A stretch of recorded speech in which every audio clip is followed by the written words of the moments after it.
अस्सलाम वालेकुम नाज़रीन, मैं हूँ रामीन सैयद और आप देख रहे हैं प्रोग्राम ज़ेरे बहस। नाज़रीन, रवां हफ्ते के आगाज़ में हुकूमत ने अफगान शहरियों समेत मुल्क में गैर कानूनी तौर पर मुकीम तमाम गैर कानूनी तारकीन वतन को 31 अक्टूबर तक पाकिस्तान छोड़ने का अल्टीमेटम दे दिया है। ये फैसला वज़ीर आज़म अनवारुल हक काकड़ की सरबराही में एपेक्स कमेटी के इजलास में किया गया। अब कमेटी ने फैसला किया है कि सरहद पार नकलो हरकत पासपोर्ट और वीज़ा से मशरूत होगी, जबकि इलेक्ट्रॉनिक अफगान शनाख्ती कार्ड, जिसे ई तस्करा भी कहा जाता है, सिर्फ 31 अक्टूबर तक कबूल किए जाएंगे। डेडलाइन गुजरने के बाद हुकाम की जानिब से तारकीन वतन या पाकिस्तानी शहरियों के ताउन से कायम गैर कानूनी प्रॉपर्टीज़ और कारोबारों के खिलाफ ऑपरेशन शुरू कर दिया जाएगा। इस हवाले से निगरान वज़ीर दाखिला सरफराज बुगटी ने बताया है कि पाकिस्तान में अंदाज़न 44 लाख अफराद गैर कानूनी तौर पर मुकीम अफगान शहरी हैं। इनमें से 14 लाख के पास रजिस्ट्रेशन का सबूत है। अफगान सिटीज़न कार्ड रखने वाले 8.5 लाख अफराद हैं और गैर रजिस्टर्ड शुदा गैर कानूनी तौर पर मुकीम अफगानी 17 लाख से ज़ायद हैं। इस फैसले का दिफा करते हुए उन्होंने ये कहा है कि जी, जनवरी से अब तक हम पर 24 खुदकुश हमले हुए हैं। इनमें से 14 हमले अफगान शहरियों ने किए हैं। तर्जुमान दफ्तर ख़ारिजा मुमताज़ ज़हरा बलोची कहती हैं कि पाकिस्तान अफगान महाजरीन के ख़िलाफ़ नहीं बल्कि गैर कानूनी महाजरीन के ख़िलाफ़ है। पाकिस्तान अफगान महाजरीन समेत तमाम गैर कानूनी रिहाइश पजीर बाशिंदों के ख़िलाफ़ कार्रवाई कर रहा है। और फिर उन्होंने ये भी वाज़ेह किया कि ये कार्रवाई किसी ख़ास शहरियत के ख़िलाफ़ नहीं है। अब नाज़रीन, इस फैसले के बाद हमने देखा कि पाकिस्तान में गैर कानूनी तौर पर मुकीम अफगान बाशिंदों की वापसी का अमल तेज़ हो गया है और 54 अफगान ख़ानदान वापस चले गए हैं, जबकि पेशावर, खैबर पख्तूनख्वा और दीगर इलाकों में अफगानियों ने अपनी जायदादें भी फ़रोख्त करना शुरू कर दी हैं। ये फ़ैसला पाकिस्तान के हक़ में कितना बेहतर साबित होगा और इसके पीछे मुहर्रिकात क्या क्या रहे हैं, इसी हवाले डिस्कशन करेंगे। प्रोग्राम के पहले हिस्से में हमें ज्वाइन कर रहे हैं सीनियर तजियाकार राव खालिद साहब। नजमुल साकिब साहब भी हमारे साथ मौजूद होंगे इस्लामाबाद स्टूडियो से, जबकि सीनियर तजियाकार अब्दुल्ला गुल साहब भी हमारे साथ मौजूद होंगे। आप सभी का बहुत शुक्रिया। राव खालिद साहब, अफगान तालिबान TTP के हवाले से ताउन नहीं कर रहे थे, फिर हमने देखा कि पाकिस्तान में दहशतगर्दी के वाक़यात भी बढ़ते जा रहे थे। क्या इस तनाजुर में ये फ़ैसला नागुज़ीर हो चुका था या फिर कुछ इकनॉमिक रीज़न्स भी हैं, जैसे कि हम देख रहे हैं कि दीगर चीज़ों पर भी क्रैकडाउन हो रहे हैं, ये रीज़न्स भी हैं कि फ़ैसला लिया गया? देखिए, ये फैसला तो बहुत पहले हो जाना चाहिए था मेरे हिसाब से। अच्छा। जब से हम दहशतगर्दी का शिकार हुए हैं और हमें ये पता है कि कहाँ से ये सारा सिलसिला चल रहा है और किस आड़ में हो रहा है। हमें ये भी पता था कि जो अफ़गान महाजरीन के कैंप्स थे वहाँ से लोग ऑपरेट करते थे, छुप के आते थे, वहाँ बैठते थे और वहाँ से करते थे। तो ये बहुत पहले से ये सिलसिला इसको एड्रेस करने की ज़रूरत थी। ये ज़रूरी नहीं था कि जो महाजरीन आए हैं उनको हम धक्का दे देते कि वापस भाग जाओ या इस किस्म की बात। लेकिन इलीगल जो जितने लोग हैं जो हमारे पास रजिस्टर्ड हैं वो महाजरीन के तौर पे आए हैं, डिस्प्लेस्ड हैं, जिसको हम कहते हैं इलीगल इमिग्रेंट्स नहीं हैं, उनकी हद तक हमें प्रॉब्लम नहीं रही। हमने कैटर किया है और साल से 3-4 दहाइयों से हम कर रहे हैं इनको। लेकिन इलीगल इमिग्रेंट्स हैं उसमें ये कह लें कि बदकिस्मती है कि अक्सरियत उनमें से जो है वो अफ़गानिस्तान से आई है हमारे पास, जबकि और बहुत सी कौमों के हैं। मैं कराची के मशर कॉलोनी का मुझे विज़िट करने का मौका मिला, वहाँ पे कोई 5-6 कौमियतें हैं, यानी नेपाली भी हैं, उसमें बंगाली भी हैं, बर्मी भी हैं, इस तरह करके वहाँ पे बड़ा मिक्स है पॉपुलेशन का। वो भी इलीगल इमिग्रेंट्स वहाँ पे मौजूद हैं। तो उसके क्योंकि इसकी सिर्फ दहशतगर्दी सिर्फ वजह नहीं है, इतनी सारी कबाहतें हैं दुनिया भर में जो हमें या दरस दे रहे हैं या सबक सिखाने की कोशिश कर रहे हैं या धमकियां लगा रहे हैं। वो खुद क्या करते हैं, खुद तो वो अपने साहिल में आई हुई कश्ती को ज़बरदस्ती उसको निशाना बनाते हैं और सैकड़ों लोगों की जान ले लेते हैं और हमें कहते हैं कि जी आप इस तरह नहीं निकाल सकते, असूल होता है, कानून होता है, कुछ ज़ाब्ता होता है। तो हम असूल कानून ज़ाब्ते के तहत ही करें। इंटरनेशनल ज़ाब्ता है कि आपके पास अगर लीगल डॉक्यूमेंट नहीं है एंट्री का, मैं किसी मुल्क में जाऊँ, मेरे पास वीज़ा ना हो, मुझे कौन घुसने देगा। इवन वीज़ा हो भी तो राइट ऑफ रिफ्यूज़ल उस कंट्री का होता है जहाँ आप जा रहे होते हैं। वो वीज़े के बावजूद आपको डिपोर्ट कर देते हैं, एयरपोर्ट से एंटर नहीं होने देते आपको। तो ये पाकिस्तान को कुछ सबक पढ़ाने की कोशिश ना करें। हमने बहुत सफ़र किया इस हवाले से, इकनॉमिकली सफ़र किया हमने दहशतगर्दी के हवाले से, क्योंकि ये बहुत इजी होता है। यहाँ पे अगर एक कंसंट्रेशन है पॉपुलेशन की एक ख़ास किस्म की, तो उसमें उन्हीं के लोग मिक्स हो जाते हैं, हमें पता नहीं चलता, हम डिफ्रेंशिएट नहीं कर सकते। ना उनकी शक्लें मुख्तलिफ है, ना उनकी ज़ुबान मुख्तलिफ है, और फिर उनका तल्लक वास्ता भी होता है। तो वो फिर सहूलतकार बनते हैं वहाँ के लोग, उनके उस सारे अमल में जितना भी वो दहशतगर्दी करते हैं। दुनिया भर में इस फिनोमेना को माना जाता है कि जहाँ पे ये इलीगल इमिग्रेंट्स गए हैं, वहाँ पे क्राइम्स बड़े डिफरेंट किस्म के, जिसमें ड्रग के क्राइम है, जिसमें और बेशुमार किस्म के क्राइम है, उनकी रेशो बढ़ जाती है और बहुत ज़्यादा हो जाती है जब ये लोग वहाँ पे पहुँचते हैं। तो इसलिए हमें ये करने की बहुत पहले से ज़रूरत थी। मैं टैक्स देता हूँ और उसकी वजह से जो सहूलतें गवर्नमेंट देती है, सेहत की देती है, तालीम की देती है, कम्युनिकेशन की देती है, रोड्स की देती है, वो सारे ये लोग बगैर टैक्स दिए उसको इस्तेमाल कर रहे हैं। यूटिलिटी हमारी इस्तेमाल कर रहे हैं, बिजली इस्तेमाल कर रहे हैं, गैस इस्तेमाल कर रहे हैं, जहाँ भी ये कॉलोनियाँ बना के बैठ गए हैं। तो वो जो बोझ है वो मैं उठा रहा हूँ उसका सारा, उसका इकोनॉमिक इम्पैक्ट हमारे ऊपर आ रहा है। फिर इसमें कोई ढकी छुपी बात नहीं है कि जब इस किस्म की सूरत हाल हो तो ये किसी भी मुल्क के लिए, भले अमेरिका हो, नेशनल सिक्योरिटी का बहुत बड़ा इशू बन जाता है ये।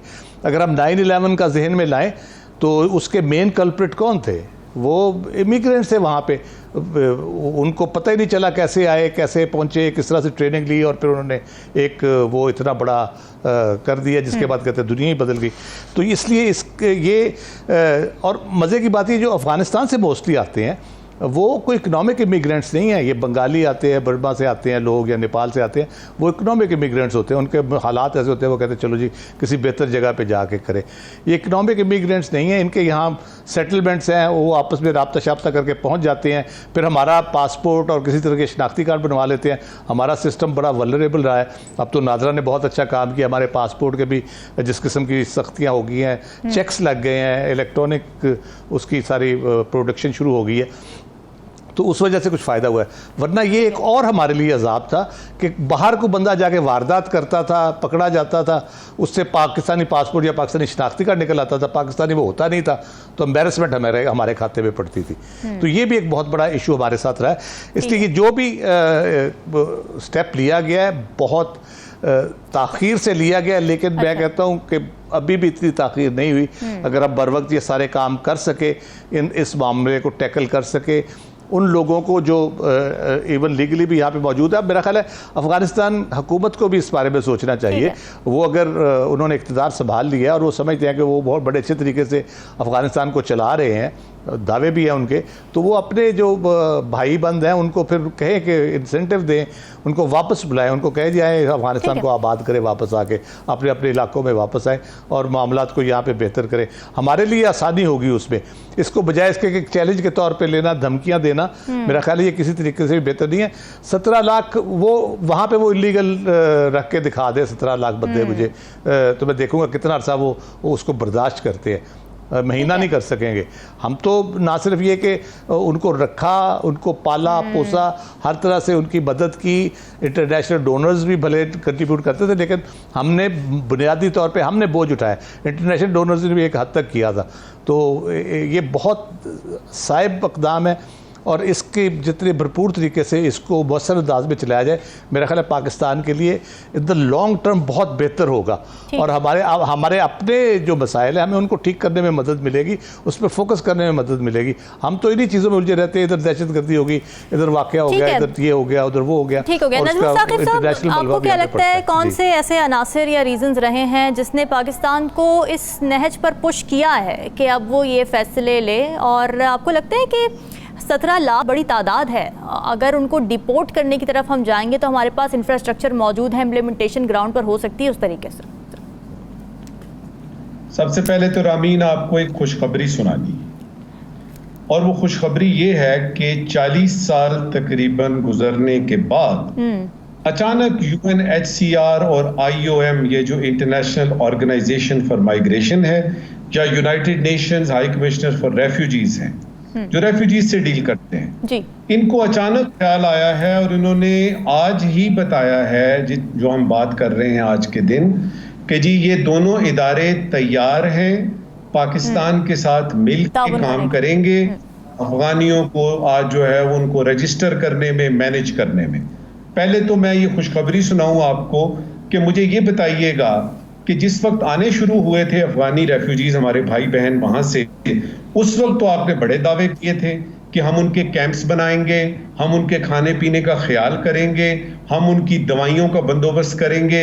ये रेफ्यूजीज जो हैं ये पाकिस्तान के पास हमारी अमानत हैं, हमें पैसे मिलते हैं, दुनिया भर से फंड मिलते हैं, हम उन फंड्स को आप पे, ये जो रेफ्यूजीज हैं इन पे खर्च करेंगे। ये आप कहाँ थे इतनी देर?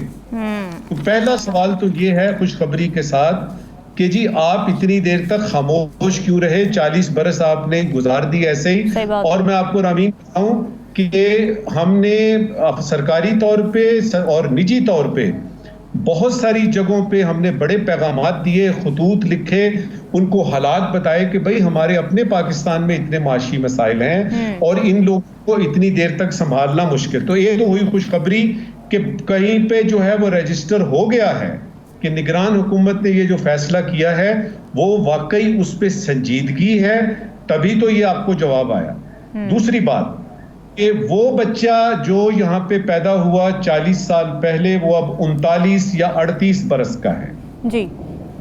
यकीन कीजिए जब मैं सोचता हूं ना तो ये 17 लाख की जो आपने और राव साहब ने फिगर बताई है, इसमें वो लोग सारे के सारे जो हैं वो अब रच बस गए हैं पाकिस्तान में। सही बात। अब आपके सवाल की आते हैं, अब आपके सवाल जो रच बस गए हैं उनको अगर आपने कागजात चेक करने हैं, अब पूरी मशीनरी हरकत में आ चुकी है, डेडलाइन एक हो गई है। पहली बात तो ये है कि ये डेडलाइन एक्सटेंड भी हो सकती है। अच्छा। जो लोग ये सोच रहे हैं कि जी ये तो इस डेडलाइन के अंदर जितने हो जाएंगे वो हो जाएंगे और बाद में जो है वो जो रह जाएंगे वो रह जाएंगे, ऐसा नहीं है। ये डेडलाइन चेंज हो सकती है क्योंकि फैसले को अमल दरामद करने के लिए। अब आते हैं आपके सवाल की तरफ कि वो कौन से अवामिल हैं जिन्होंने मजबूर किया। पहली बात तो ये है कि अगर आपको कोई अच्छा ख्याल बाद में आ जाए, तो कोई अच्छा इकदाम बाद में याद आ जाए, तो आप सिर्फ इसी पे बात करेंगे कि जी पहले क्यों नहीं किया। देखिए माशी तौर पे जो आपको बोझ है, राव साहब ने भी उसकी तरफ इशारा किया है, आपने अपने इंट्रो में भी इशारा किया, वो तो जाहिर सी बात है। दूसरी बात ये है कि दहशतगर्दी है, हमने बहुत सह लिया भाई, और कहां से सहा? इसी तरफ से अपने मगरबी जो हमारे यानी भाई मुल्क है उधर से सहा। और उनकी तालिबान गवर्नमेंट जब से आई है उस वक्त से हम उनको कह रहे हैं और उन्होंने हमसे वादे किए थे, वो वादे उन्होंने वफा नहीं किए। अब ये हो गया है कि कभी एक जरा इधर से बन्नू आ जाता है, इधर से मस्तूंग आ जाता है, इधर से हंगू आ जाता है, और आपकी जो लॉ इन्फोर्सिंग एजेंसीज हैं बजाय इसके कि वो दुश्मन का मुकाबला करें, वो अपने अंदर जो सहूलतकार हैं उनकी तरफ पड़ गई। और ये इसका फौरी उसकी वजह है। तीसरा है आपके दो तरफा ताल्लुकात। जब दो मुल्कों की बात आती है तो हम देखते हैं कि अफगानिस्तान तो इस तरह से हमारे साथ बिहेव कर रहा है जिस तरह के इसने हमारी मदद की हो इस सारे अरसे में, ये जितना भी अरसा गुजरा है। और बाबा हमने आपको पनाह दी हुई है, हम आपके लिए यूनाइटेड नेशंस में दुनिया के मुख्तलिफ फोरम पे लड़ते रहे हैं, उसका हमें जवाब क्या मिला है? उन्होंने टीटीपी के बारे में या और जो हमारे यहाँ पे दहशतगर्दी के वाकयात होते हैं जिनकी पनाहगाहें जो हैं वो अफगानिस्तान में हैं और तालिबान की हुकूमत को पता है। तो अब हमने बातचीत करके देख ली, अब हमें यह है कि अब हमने ये खुद करना है। तो जब खुद करना है रामीन, तो फिर उसमें तो इस तरह की बात आएगी। चौथी बात आपकी आती है यूनाइटेड नेशंस की। वो आपसे कह रहे हैं, और यही बात अफगान गवर्नमेंट ने भी की है, कि जी रेफ्यूजीज को आप वॉलंटरी रिपैट्रिएशन ही हो सकती है। भाई ये किस कानून में लिखा है? आपके कानून में लिखा है, मुझे पता है कि ये रिपैट्रिएशन वॉलंटरी होनी चाहिए, लेकिन आप उस कानून का सिर्फ एक हिस्सा ना लें, आप उसको पूरा उसका स्कोप देखें। आपने इन रेफ्यूजीज की मदद करनी थी, आपने हमें फंड्स देने थे, आपने उनकी खुराक और दवाइयों को बंदोबस्त करना था, आपने किया? वो पूरा नहीं किया। और आप सिर्फ एक उसकी शिक, इस वक्त पाकिस्तान के नेशनल इंटरेस्ट में है ये कि उन जो आपने सारे दिए यानी माशी इकदाम हो रहे हैं ना, उसके अंदर इसको भी शामिल कीजिए। और यकीन रखिएगा कि यूनाइटेड नेशंस उसी वक्त बीच में आती है जब उनको अचानक एक ख्याल आए कि अब ये बात यूनाइटेड, क्योंकि अफगानिस्तान तो बात करेगा कि भाई यूएनएचसीआर क्या कर रहा है, यूनाइटेड नेशंस क्या कर रही है। तो मैं आपको पूरे फूक और यकीन से बताता हूं कि ये देर आयत दुरुस्त आयत वाली बात नहीं है। ये बात है कि ये इसमें बहुत सारे अवामिल हैं ऐसे, कुछ मैंने आपको बता दिए, कुछ मैं आपको बता नहीं सकता, जिसमें यह है कि इनका जाना अब ठहर गया है और अब इनको जाना है। अब उसमें एक और बात, मेरी दरखास्त होगी उन तमाम गवर्नमेंट मशीनरी के लोगों से जो इस अमल में शामिल हैं और वो इसके इक़दाम को पूरा कर रहे हैं कि खुदा के लिए ये ध्यान रखिएगा कि ये हमारे भाई बहन हैं, ये हमारे मुसलमान बहन भाई हैं, इनके साथ हुस्ने सलूक से पेश आइएगा। जो कुछ भी करना है आप कानून के दायरे में रह के कीजिएगा और इनको हिफाजत अपने मुल्क में पहुंचा दीजिए। बिल्कुल अब्दुल्ला साहब, यूएन भी इस बात पर जोर दे रहा है, वो ये कह रहा है कि जी इस अमल को महफूज बनाया जाए पाकिस्तान की तरफ से। आपको क्या लगता है पाकिस्तान इस ज़मीन में क्या कर सकता है, किस तरह का किरदार अदा कर सकता है? बिस्मिल्लाहिर्रहमानिर्रहीम। देखिए, बड़ी मेरे ख्याल में मुफस्सल अंदाज में गुफ्तगू हुई है। यूएन का पीछे एक बड़ा वाज़ेह मकसद है। देखिए, आपको याद होगा कि जब अमेरिका का इंखला हुआ अफगानिस्तान से, तो वो प्रोसेस अभी भी जारी है। और मेरे ये दोनों मौजूद जो मेहमान हैं ये जानते हैं कि इस वक्त कई होटल इस्लामाबाद में ऐसे हैं जहाँ अभी भी वो लोग बैठे हैं जिनका अमेरिका का या गैर ममालिक का वीज़ा लग चुका है, लेकिन उनकी इंटरव्यू की डेट नहीं आई और वो अभी तक अमेरिकन एम्बेसी के अखराजात जो है वो उन होटलों का मुकम्मल, उनका खाना पीना, रिहाइश, वो सारी अमेरिकी एम्बेसी 2021 ऑनवर्ड से वो कर रही है। अब देखना यह है कि यूएन इसलिए भी ज्यादा पाकिस्तान के इस टाइम पे हमदर्दी में, और अचानक जो UNHCR और दीगर लोगों को जो है पेट में मरोड़े उठना शुरू हुए, वो इस वजह से क्योंकि ये एक तरफ तो अफगानिस्तान को दुनिया के अंदर खुराक और अद्वियात के हवाले से एक बहुत ही खतरनाक डेंजरस सिचुएशन उन्होंने करार दी हुई है। दूसरी बात यह है कि जब अफगानिस्तान में जाएंगे तो जाहिर है दुनिया को उनकी मदद करनी पड़ेगी और वो 9.5 बिलियन डॉलर उनके हैं उनको भी रिलीज करना पड़ेगा। फिर उनको जो है जब आप ये काम करेंगे तो उनको तस्लीम भी करना पड़ेगा। ये सारी बातें जो है वो अपनी जगह। अभी दोहा मुज़ाकरात हुए थे जो अमेरिका और तालिबान के दरमियान हुए थे। एक तरफ अमेरिका कहता है कि हम दहशतगर्दों से डील नहीं करते, ये उनका कानून कहता है, दूसरी तरफ वो जो है वो मुज़ाकरात कर रहा है। तो इसका क्या मतलब है? यानी कि ये दोहरे म्यारात जो हैं ये आ रहे हैं। देखें, अफगानिस्तान के हवाले से मैं एक बहुत स्पेशल पोजीशन रखता हूँ। मेरे वाले जनरल हमीद गुल का एक सांस था और जाहिर है पूरी दुनिया में।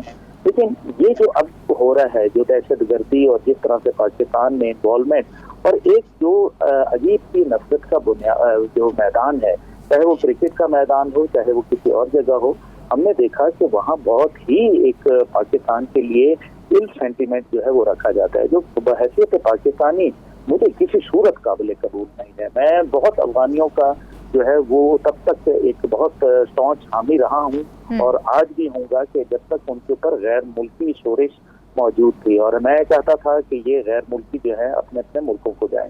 लेकिन ये भी आप इसको वो अपना जो है इग्नोर नहीं किया जा सकता। जहाँ हम ये देखते हैं कि दुनिया का 93% ऑफ नारकोटिक्स ट्रेड है वो भी अफगान सरजमीन से हुआ, और 6,800 टन जो मनशियात थी वो इस जगह से आई। दुनिया का इस टाइम पे जो पाकिस्तान के जरिए मनशियात को लेके जाया जा रहा है, एक अंदाजे के मुताबिक वो जो यूनाइटेड नेशन की जो ड्रग इन्फोर्समेंट एजेंसीज और दीगर जो हमारा जो खासतौर पे हमारा जो ANF जो है वो कहती है कि 51% नारकोटिक्स ट्रेड इधर हो रहा है। देखिए, ये बहुत ही ज़हर कातिल है। मेरे ख्याल में उनको वो लोग जो रजिस्टर्ड है वो तो और बात है, लेकिन जो रजिस्टर्ड नहीं है जिनके साथ। फिर दूसरा मामला ये है कि आप तो यूरोप में जो तारकीन इस तरीके से महाजर आते हैं उनको तो आप 1500 यूरो जो है वो महाना देते हैं, हमारी तरफ जो है वो आप $300 दे देते हैं। ये कौन सा तरीका है? जब पाकिस्तान से जब आप अमेरिका से वाले भाग रहे थे, अमेरिका से 421 फ्लाइटों के जरिए तकरीबन 19,500 लोग पाकिस्तान की वही PIA लाई जिसको एक यूरोप में और बाकी ममालिक में बैन किया हुआ था। ये दोगले म्यार है। मैं समझता हूँ पाकिस्तान को जो उनका ड्यू शेयर है वो मिलना चाहिए।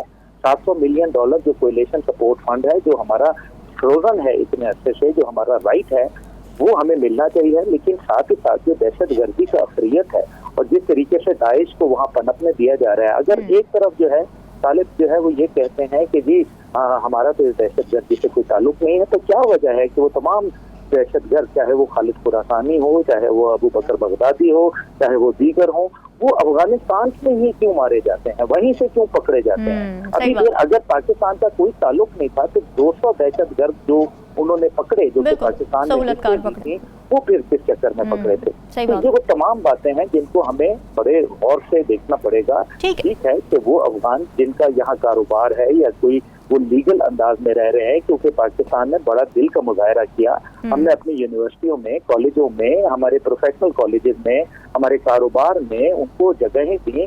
बहुत सारे ऐसे भी लोग हैं जिन्होंने शनाख्ती कार्ड जो है वो अपने बना लिए हैं, पाकिस्तानी शनाख्ती कार्ड बना लिए हैं और वो वहाँ रह रहे हैं, उनकी फैमिलीज रह रही हैं। लेकिन ये एक मेरे ख्याल में बड़े हम अजीब से मखमसे में शिकार हो गए हैं कि एक तरफ अफगानिस्तान के जरिए वस्ती एशियाई तिजारती रूट्स जो है वो भी बड़े अहम है, क्योंकि खालसा 1000 का प्रोजेक्ट हो या अब्दुल्ला साहब, डिस्कशन को यहीं से आगे बढ़ाएंगे। मुझे ब्रेक कहा जा रहा है, नाज़रीन stay with us.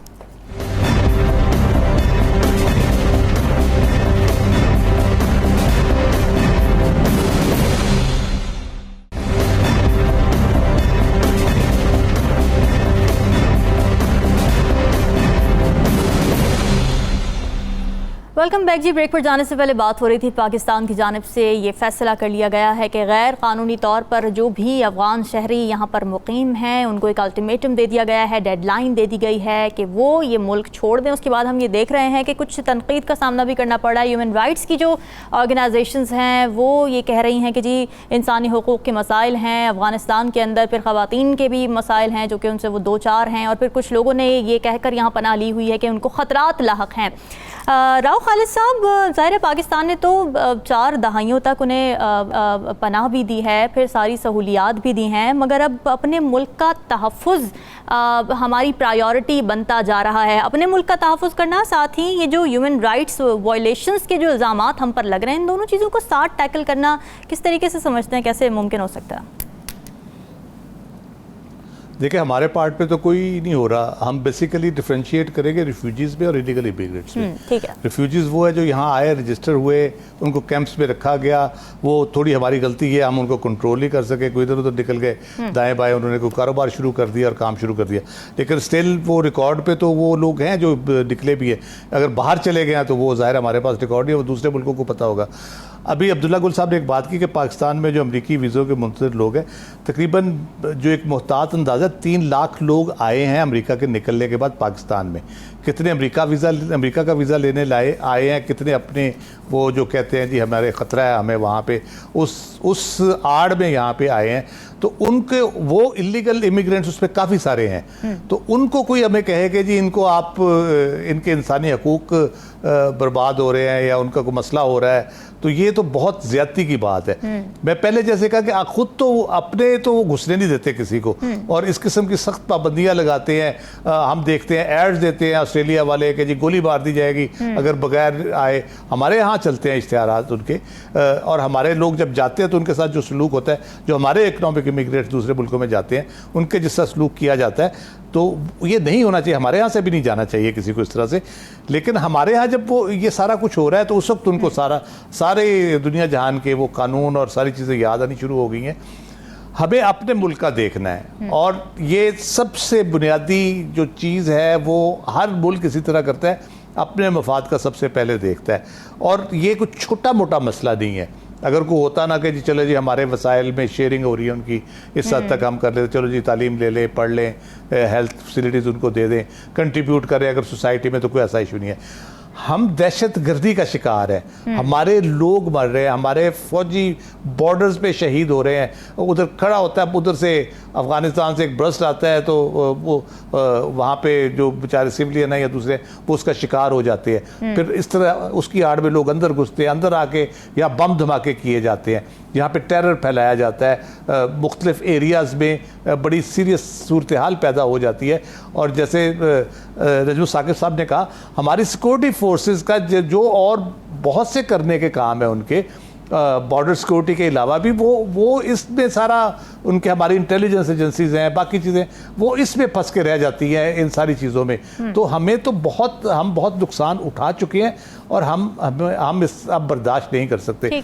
Economic situation को हम जब देखते हैं तो हमें फौरी स्टेप्स लेके जितनी जल्दी मुमकिन हो सके, जितने भी इलीगल इमिग्रेंट्स हैं किसी मुल्क के हैं, अफ़गानी हैं, दूसरे हैं, तीसरे हैं, उन सबको कहीं कोई लेके जाना चाहता है, सेटल करना चाहता है, वो कर ले।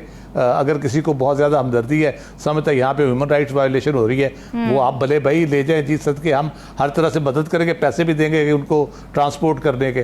तो हमारे सर पे इस तरह ना चढ़े गैर ज़रूरी तौर पे, हमारे जो मुश्किलात है उसका इदराक करें। नजमुल साकिब साहब, ये दोगले मयार की वजह क्या है? पाकिस्तान पर इतना प्रेशर क्यों है रेफ्यूजीज को लेकर? देखिए, ये दोगले मयार जो हैं वो तो हमारे सामने हैं, चाहे वो आपका ये रेफ्यूजीज का मसला हो, चाहे वो जम्मू कश्मीर का मसला हो, चाहे फ़लस्तीन का मसला हो। अल्लाह की करम नवाजी से यूनाइटेड नेशंस ने सोचा हुआ है, उन्होंने ये बिल्कुल फैसला किया हुआ है कि जो अमेरिका बहादुर कहेगा वो करेंगे, क्योंकि उसकी कुछ रीजंस हैं। याद रहे कि जो यूनाइटेड नेशंस का इदारा चलता है ना, वो फंड्स पे चलता है।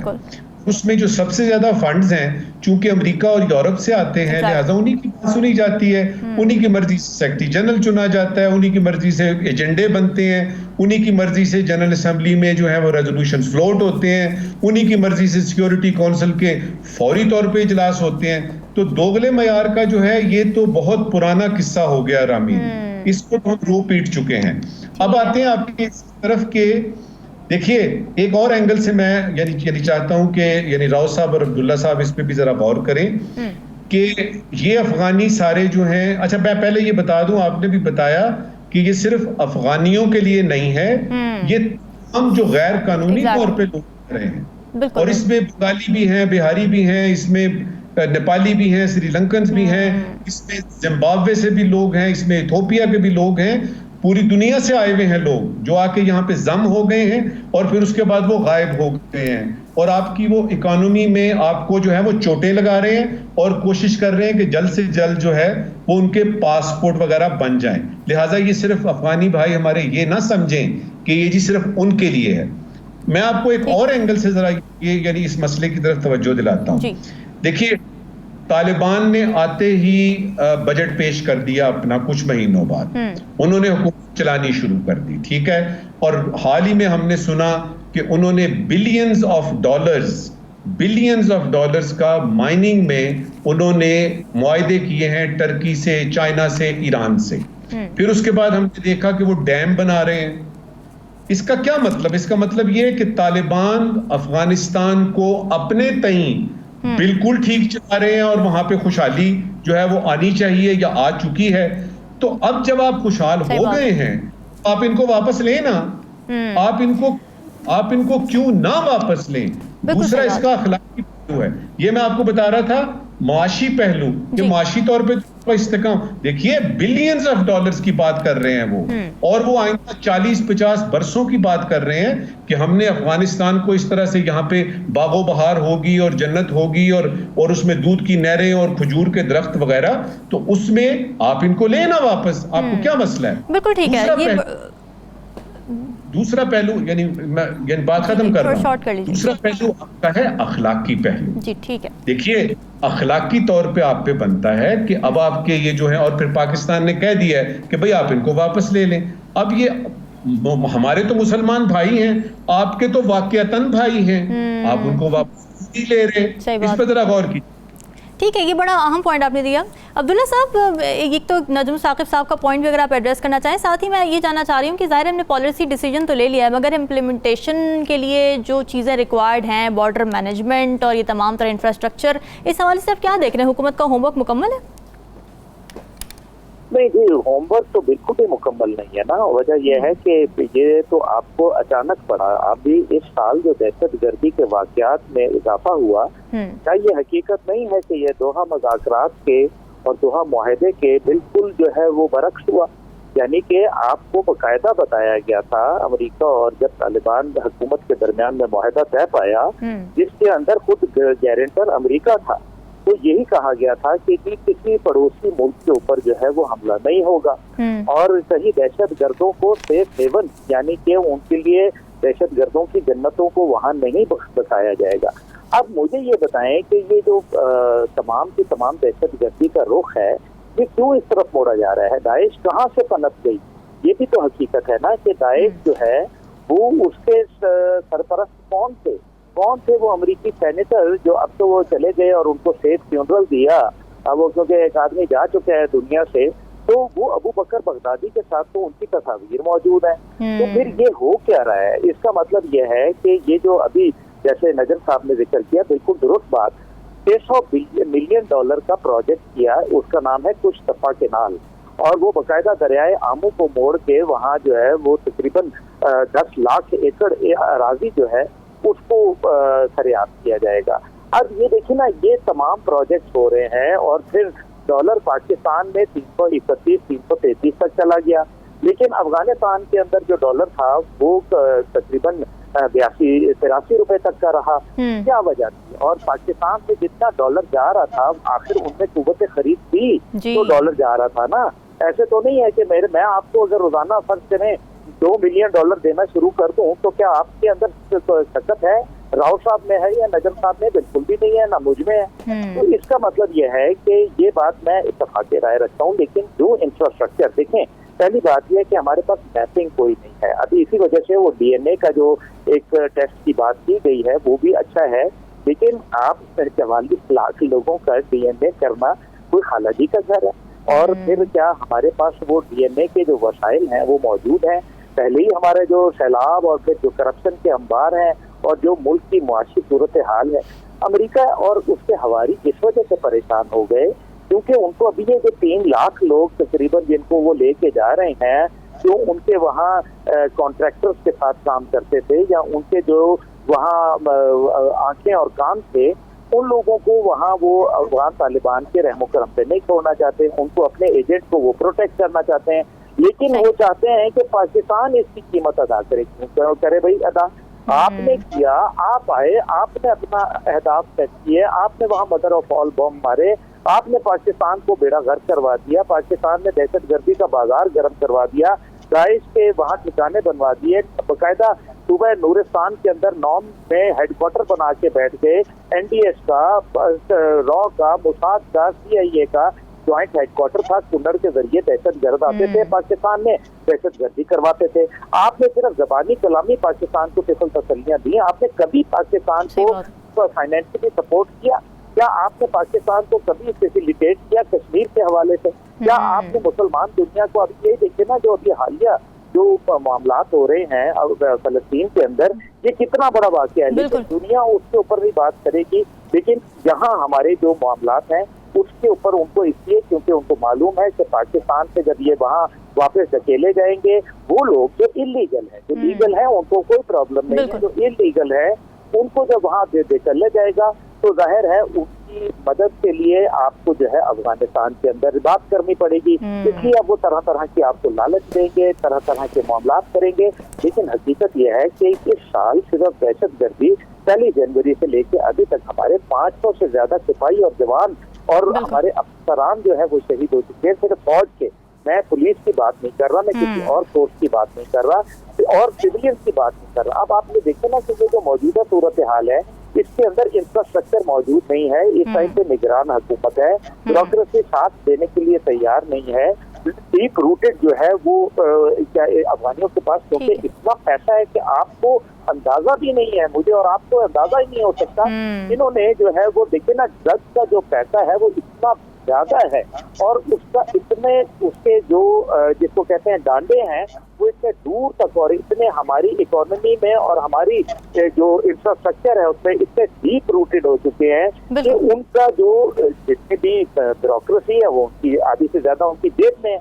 तो ये तमाम लोगों की आप मैपिंग करना, उनको यकीनन चैलेंजेस का सामना होगा हुकूमत को, ज़ाहिर इतने बड़े पैमाने पर अगर इन्वेस्टिगेशन उन्होंने करवानी है, पॉलिसी हमने बना ली है, लेकिन चैलेंजेस को किस तरह से अबूर किया जाएगा ये आने वाला वक्त ही बताएगा। यहाँ वक्त है ब्रेक का, स्टे विद अस।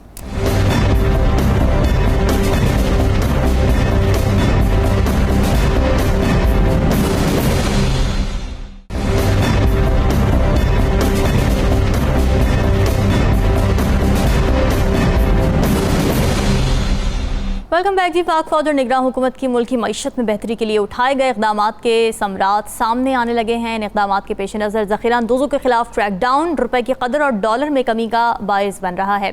पाकिस्तानी रुपए ने सितंबर में आलमी सतह पर बेहतरीन कारकर्दगी वाली करेंसी का एजाज़ हासिल किया था। फिर यही नहीं, हालिया रुपए की कदर अमरीकी डॉलर के मुकाबले में 7 हफ्तों की बुलंद तरीन सतह पर है। इसके अलावा अरबों रुपए की स्मगलिंग और टैक्स चोरी के खिलाफ भी क्रैकडाउन किया जा रहा है। इस सिलसिले में अफगान ट्रांजिट ट्रेड के नाम पर होने वाली स्मगलिंग के खिलाफ भी एक्शन लिया गया है। नए रूल्स बनाए गए हैं, कुछ अशिया पर पाबंदी लगाई गई है और कुछ पर ड्यूटीज़ लगा दी गई हैं। तो इसकी मईशत पर क्या असरात होंगे, इसी हवाले से बात कर लेते हैं अपने तजियाकारों से। राव खालिद साहब, जो नए रूल्स बनाए गए हैं अफगान ट्रांजिट ट्रेड के जरिए, ज़ाहिर हम देख रहे थे कि स्मगलिंग बड़े पैमाने पर की जा रही थी, अब क्या फ़ायदा हो सकता है इससे? बहुत ज़्यादा फ़ायदा इसका होगा। आपके जितने जो बुनियादी तौर पाकिस्तान के अंदर जो बाहर से प्रोडक्ट्स आ रही थी, जो आप कह लें कि हमारे कम्पिटिटिवनेस को मुतासर करती थी, अगर वही प्रोडक्ट पाकिस्तान में बन रही है, कोई टॉफ़ी, चॉकलेट, सिगरेट, कपड़ा और कॉस्मेटिक्स का सामान है या और चीज़ें इस तरह की, वो पाकिस्तान के अंदर अगर बन रही हैं और वो स्मगल होके आ रही है और वो कह लें कि ज़्यादा बेहतर क्वालिटी की भी हो सकती है उसमें, लेकिन रेट उसी पे अगर मिल रही हैं, तो यकीनन पाकिस्तान की इंडस्ट्री को डायरेक्ट उसका इम्पेक्ट आता है। उसमें सबसे जो डेंजरस काम हुआ है वो पहले भी हमने एक दफ़ा जिक्र किया था, वो 2009 जब ISAF इधर थी और उस वक्त अमरीकी वहाँ पे थे, उस वक्त 10,000 कंटेनर गायब हुए थे जो असले से भरे हुए थे। और वो उसका इम्पैक्ट आप अंदाज़ा लगा लें, हमारे जो वेपनाइजेशन जिसको हम कहते हैं जो सोसाइटी में हुई है उसकी वजह से, और ख़ास तौर पे कराची में कहते हैं बहुत डंप किया गया। अब अल्लाह का शुक्र है काफ़ी कंट्रोल है हर लिहाज से वहाँ पे, वरना वो तो एक बहुत सीरियस सूरत हाल हो सकती थी। तो इसी तरह से अब जो है, अब उस तरह वेपनाइजेशन वाला तो नहीं है, लेकिन ऐसी चीज़ें आ रही हैं जो पाकिस्तान की इंडस्ट्री को मुतासर कर रही है, पाकिस्तान की इकानमी को मुतासर कर रही हैं। टैक्स उन्होंने देना नहीं, कस्टम उन्होंने देना नहीं, अफगानिस्तान के ट्रांजिट ट्रेड के नाम पे आना है और बॉर्डर क्रॉस किए बगैर उसने अंदर ही कहीं गुम हो जाना है। तो ये बहुत सीरियस मसला है। एक तो हमारे अपने जो लोग हैं उनको चेक करने की ज़रूरत है इसमें, और दूसरा इस पर ये बड़ा सही स्टेप उठाया गया। मुझे सिर्फ हैरत ये होती है, ये ऐसी चीज़ें हैं जो एक दिन 2 दिन में कोई भी गवर्नमेंट कर सकती थी, डॉलर के हवाले से हो, भले ये इन चीज़ों के हवाले से हो, तो ये क्यों नहीं हो पा रहा था? मुझे तो इस बात का दुख है, इतने सालों से हम इसका नुकसान उठा रहे हैं, ये सारा प्रॉब्लम बर्दाश्त कर रहे हैं, हमें पता है मार्केट में क्या सूरत हाल है, हमारी कौन कौन सी इंडस्ट्रीज से मुतासर हो रही है इन चीज़ों से, और किस तरह से हमारी इकॉनमी मुतासर हो रही है। बिल्कुल, डॉलर के हवाले से देख लें या बाकी चीज़ों के हवाले से देख लें, इन्फ्लेशन कहाँ चली गई है डॉलर की प्राइस की वजह से, और वो उसको अब वापस लाने के लिए हमें जो तगोदो करनी पड़ेगी। हमें पता है कि एक दफ़ा प्राइस ऊपर चली जाए, उसको अब डॉलर 200 रुपये में भी आ जाए, तो आप जो चीज़ डॉलर की वजह से 500 पे चलेगी या 300 से, उसको आपको 300 पे वापस लाना जो है ना, वो नामुमकिन है अगले 10 सालों में भी। तो ये इम्पैक्ट जो आता है बुनियादी तौर पे, ये बड़ा सीरियसली मुतासर करता है हमारी इकॉनमी को। मैं समझता हूँ कि अफगानिस्तान की ट्रांजिट ट्रेड पाकिस्तान के रास्ते से बिल्कुल ही बैन होनी चाहिए। अच्छा, क्योंकि उसमें बहुत बड़े बड़े घपले हैं, बहुत सीरियस किस्म के मसाइल हैं